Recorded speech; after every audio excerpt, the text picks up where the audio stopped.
Now Jesus had not yet come into the village, but was still in the place where Martha met him. Then the Jews who were with her in the house and consoling her, when they saw that Mary got up quickly and went out, they followed her, supposing that she was going to the tomb to weep there. Therefore, when Mary came where Jesus was, she saw him and fell at his feet, saying to him, Lord, if you had been here, my brother would not have died. When Jesus therefore saw her weeping, and the Jews who came with her also weeping, he had deeply moved in spirit and was troubled, and said, Where have you laid him?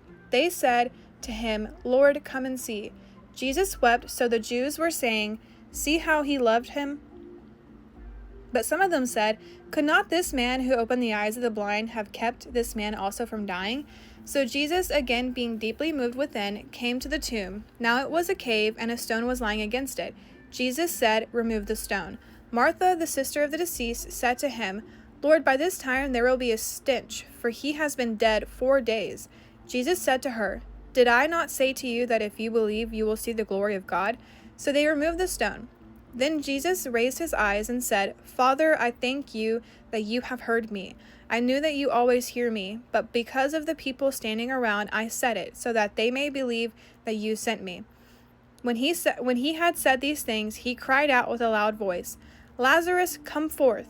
The man who had died came forth, bound hand and foot with wrappings, and his face was wrapped with a cloth. Jesus said to them, Unbind him and let him go. Therefore many of the Jews who came to Mary and saw that what he had done believed in him. But some of them went to the Pharisees and told them the things that which Jesus had done.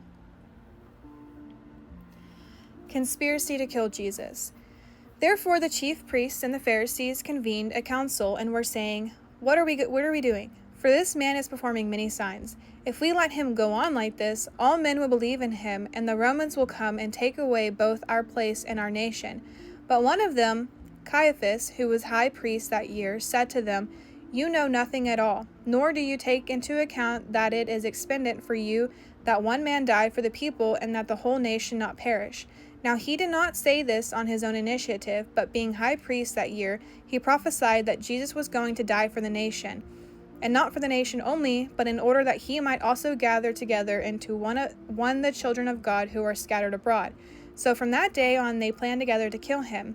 Therefore Jesus no longer continued to walk publicly among the Jews, but went away from there to the country near the wilderness, into a city called Ephraim, and there he stayed with his disciples.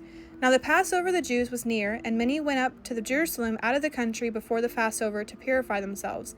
So they were seeking for Jesus, and they were saying to one another as they stood in the temple, What do you think, that he will not come to the feast at